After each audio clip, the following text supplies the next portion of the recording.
I remember the exact moment my world split open. It was a bright Sunday morning in Savannah, Georgia, the kind of morning that made you forget for a second that life can be cruel. The sky was cloudless, that perfect kind of Carolina blue, and the breeze coming off the coast was gentle enough to let you believe the day would be kind. I had just stepped out into the backyard of our little colonial-style house, a soft gray with white shutters. The one Daniel and I bought 6 years ago after the first real promotion. I was still in my robe, barefoot, holding a chipped ceramic mug filled with coffee, the smell curling around my face like comfort. Our dog, Jasper, was already rolling in the grass, tongue lolling, blissfully unaware that everything was about to change. That's when my phone buzzed.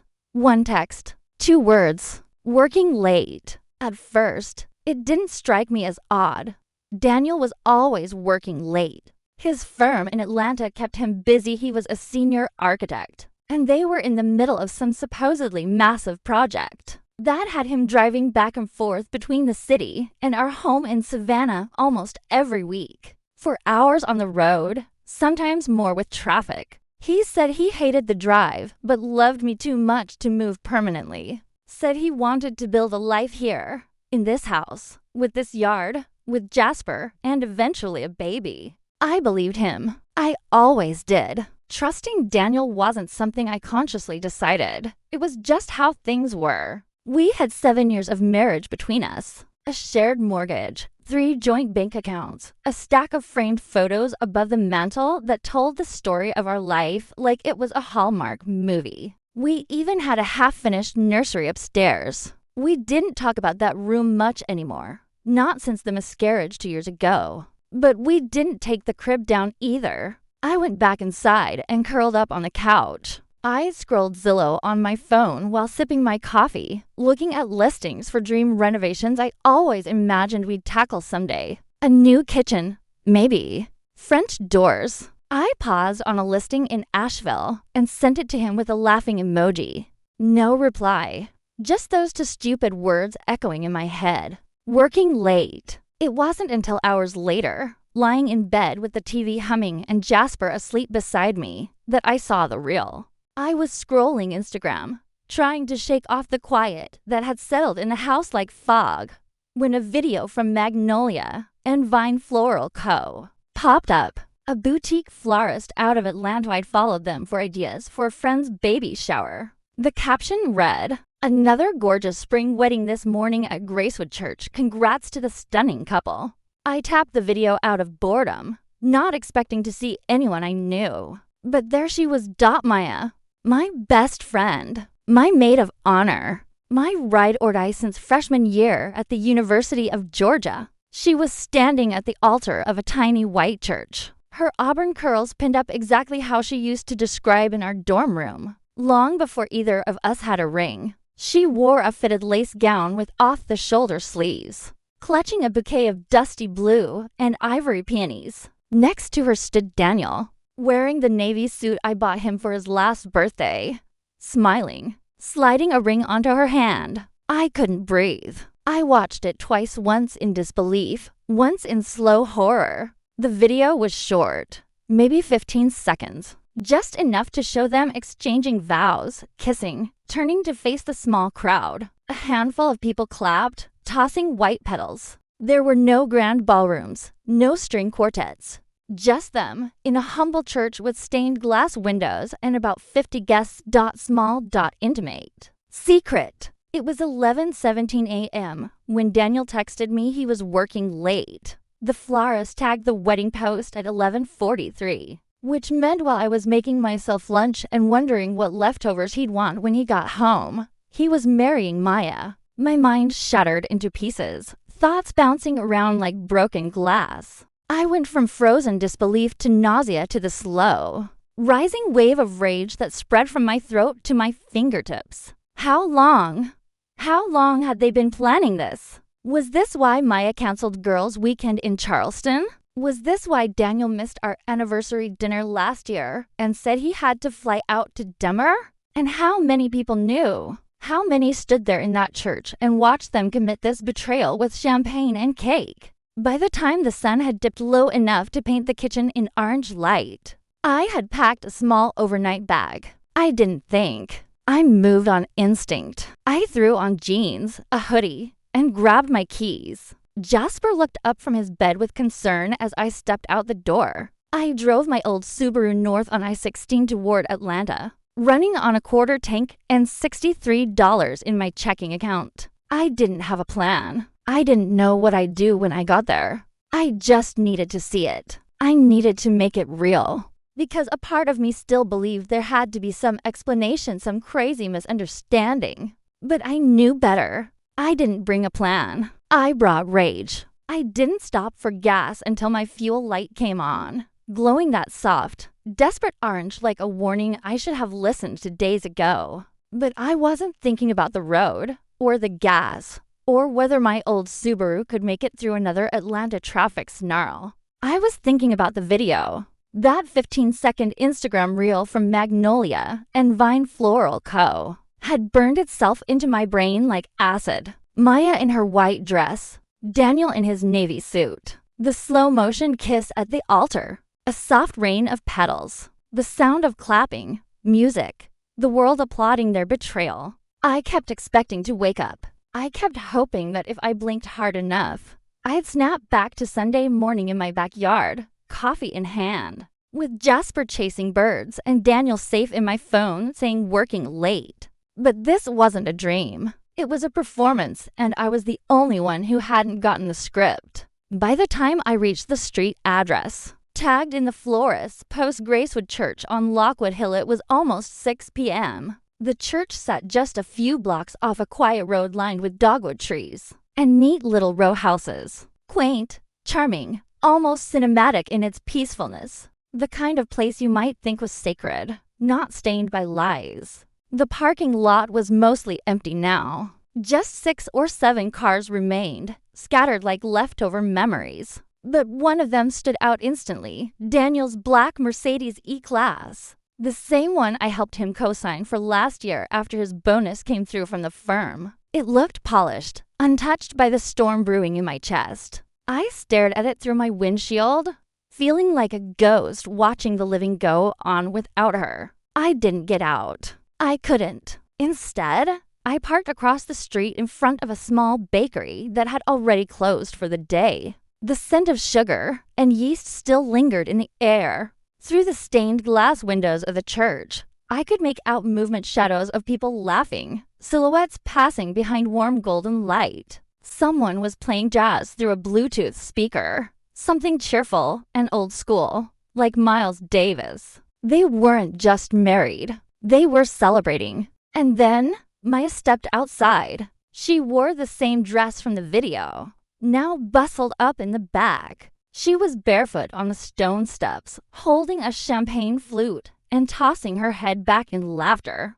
Daniel followed her out, smiling that dimpled smile I used to love. His arm rested around her waist like it belonged there. They looked so natural, so happy, like this was the only story that had ever existed. That's when it hit me. I had been erased. They hadn't just fallen in love. They hadn't just betrayed me in the heat of some chaotic fling. No. They had planned this. Every flower, every guest, every vow. They had booked a florist, chosen a church, bought rings, sent invitations quietly, carefully, to only those who wouldn't ask questions. No one from Savannah. No one from our mutual life. Just enough people to make it legal. Not enough to make it public. The realization crawled up my throat and bloomed into nausea. I shoved the car door open and stumbled to the curb, where I doubled over and vomited into the bushes lining the sidewalk.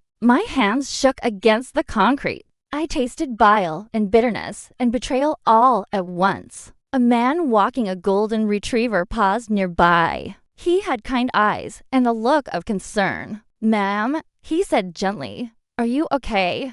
I wiped my mouth with the back of my hand, forcing a smile I didn't feel. "No," I said, standing slowly, not even close.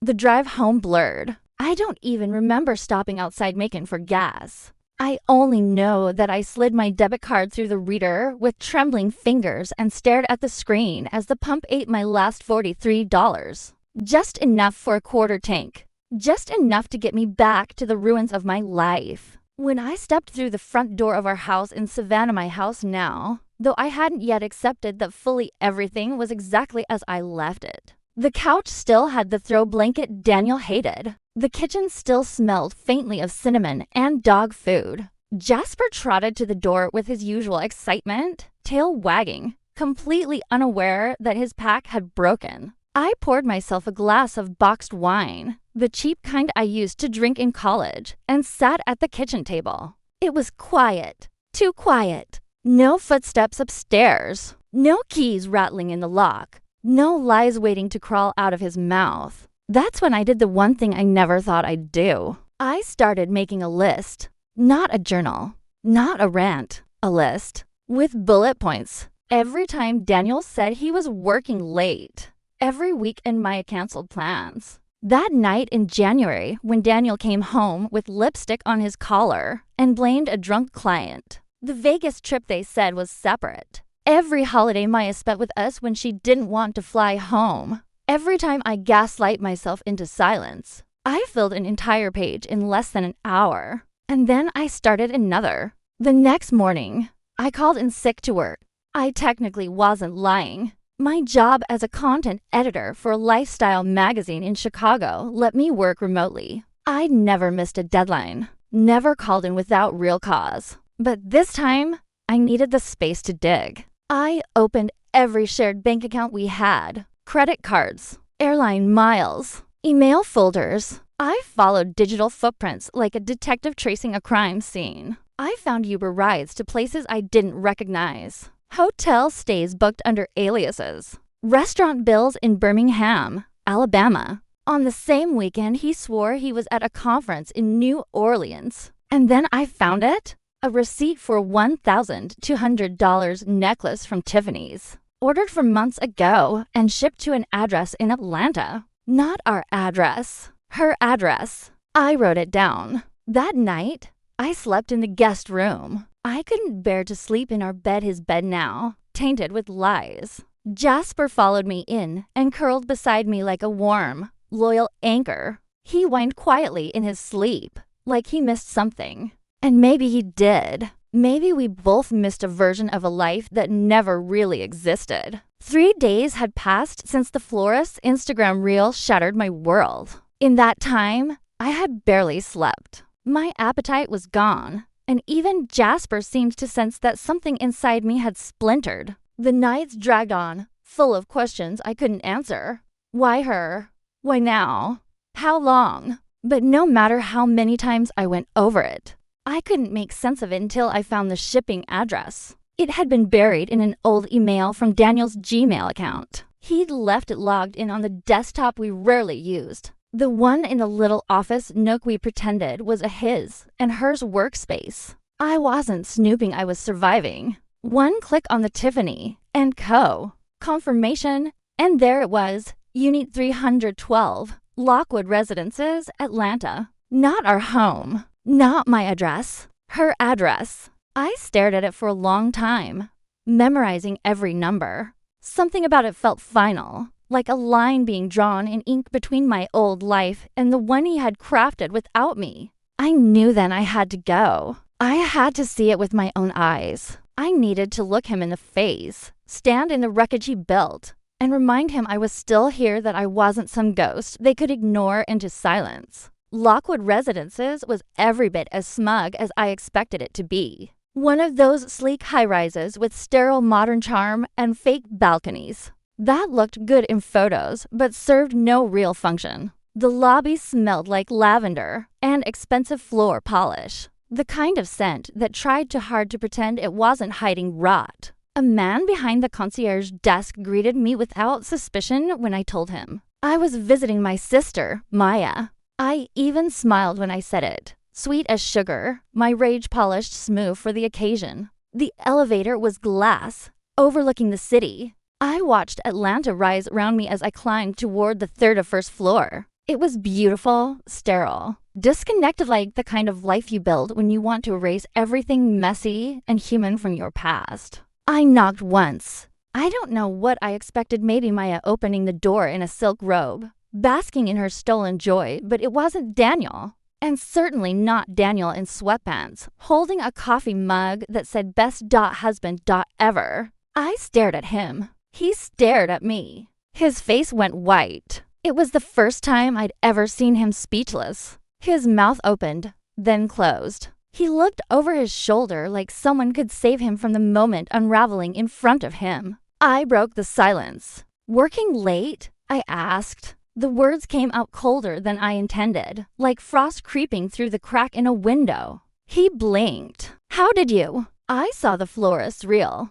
I cut in. "You got married while I was home vacuuming the rug and waiting for your meeting to end." He stepped toward me, but I backed away. "Don't," I warned.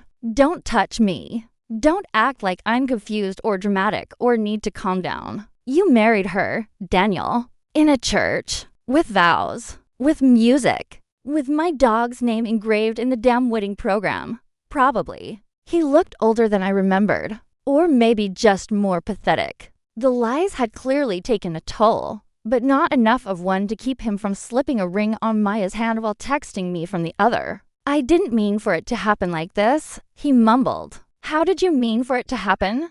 I asked, folding my arms. "Was I supposed to find out when you texted me from your honeymoon and said you were stuck in traffic?" His lips pressed into a tight line, but I wasn't done. Something was off. He wasn't just guilty, he was afraid. Really afraid. His eyes darted back toward the hallway. That's when I knew there was more. Without asking, I pushed past him and walked straight into the apartment. He didn't stop me. It was stunning in that cold, catalog-perfect way that felt nothing like the home we'd shared in Savannah. Modern quartz countertops, glass shelving, a leather sectional that probably cost more than my entire car. A tray of fresh-cut fruit sat untouched on the marble island, and next to it, a pair of flutes with leftover champagne still fizzing in the light. Everything in that space screamed new life, a life built by betrayal. On the wall were pictures, dozens of them, framed memories that didn't belong to me.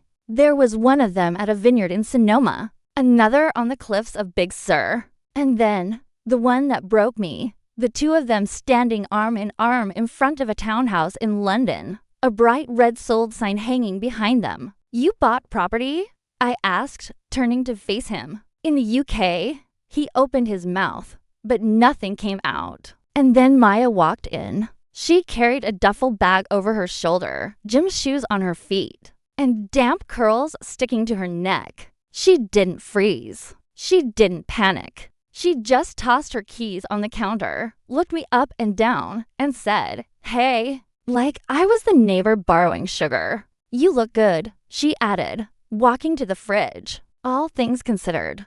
I said nothing for a long moment. Then I walked toward the kitchen, leaned against the counter, and stared at her. "I hope you enjoyed the $300,000 in savings I spent 10 years building," I said evenly. "Because that account, the joint one you helped Daniel drain for your British dream house, it's been frozen." Maya paused mid-sip of a green smoothie. Daniel's face flushed a deep red. "I talked to a lawyer," I continued, "and hiding assets during a divorce, especially ones involving offshore property, that's not just shady. It's illegal." Daniel grabbed for his phone. Maya paled. "Too late," I said. "Screenshots are backed up. My cousin works for the IRS in DC, and she's very interested in your little tax fairy tale." I wasn't sure which part scared them more, the lawyer or the audit, but it didn't matter. They were stunned into silence. As I turned to leave, I paused in the doorway, one hand on the knob. "Oh," I added, "you can keep the necklace. You'll need something to remember him by when he's broke and divorced again." And then I walked out. That night, back in Savannah, I poured a glass of wine and sat on the porch with Jasper. The sky turned a soft peach, the neighborhood humming with quiet life. For the first time in days, I felt awake, not just hurt or hollow, but awake. Something deep inside me had shifted. I had walked into the fire and come out with my name still intact. Daniel and Maya may have burned everything to the ground, but I wasn't the one buried in the ashes. It's been 6 months since I stood in the doorway of that luxury apartment in Atlanta, watching my husband, now ex-husband, freeze like a criminal caught red-handed. Since I looked Maya, my once best friend, in the eye and reminded her that stealing someone's life doesn't mean you won. It feels both far away and painfully close, like a scar you forget about until it starts to itch. I never thought I'd say this. Not back then, when the pain still felt like it was eating me alive from the inside. But thank God they did it. Thank God Daniel married her. Thank God Maya showed her fangs. Because if they hadn't betrayed me so completely, so brazenly, I never would have left. I never would have burned it all down. I never would have rebuilt. Once the dust settled and the lawyers did their work, I made some decisions. Bold ones. Decisive ones. For the first time in years, I didn't ask anyone else what I should do. I didn't weigh how Daniel would react or whether Maya would spin a new lie. I acted for me and only me. The divorce was clean, legally speaking. Messy in every other way, of course.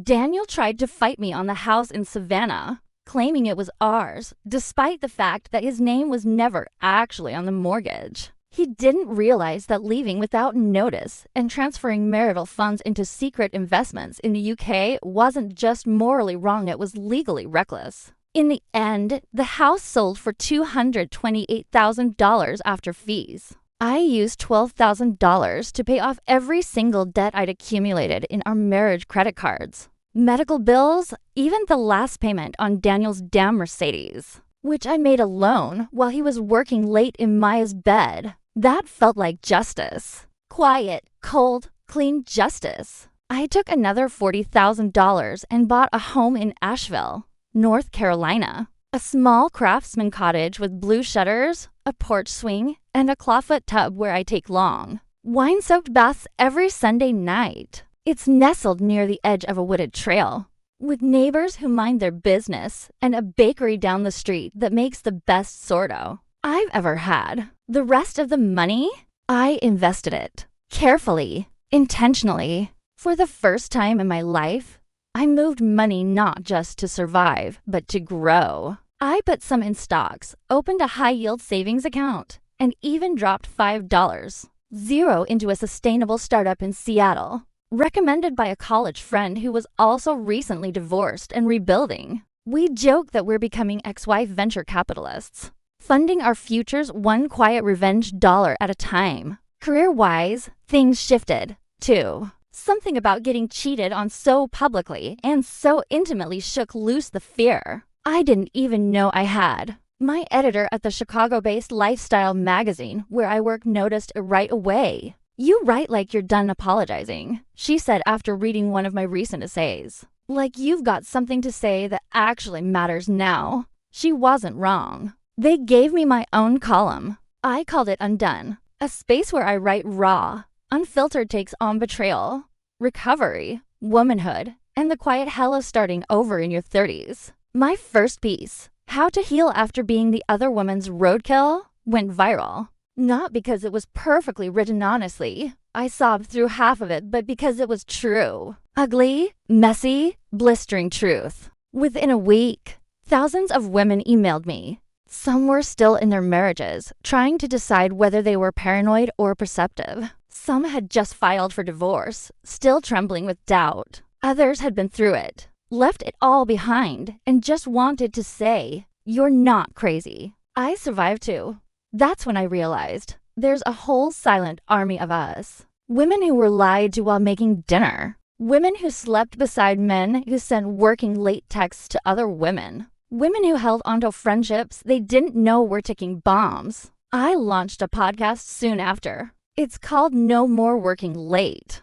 I host it from a tiny corner of my new house, with nothing but a blue Yeti mic and a mug of tea. Each week, I read letters, interview women with stories like mine, and pull back the curtain on the kind of betrayal nobody talks about at brunch. The kind that doesn't just break your heart, it fractures your identity. As for Maya, She reached out once. A short, half-hearted message from her new business account, signed by a porter, a last name she must have taken from Daniel, or maybe just chosen for the optics. It read, "I'm sorry you found out that way. We didn't plan for this to hurt you."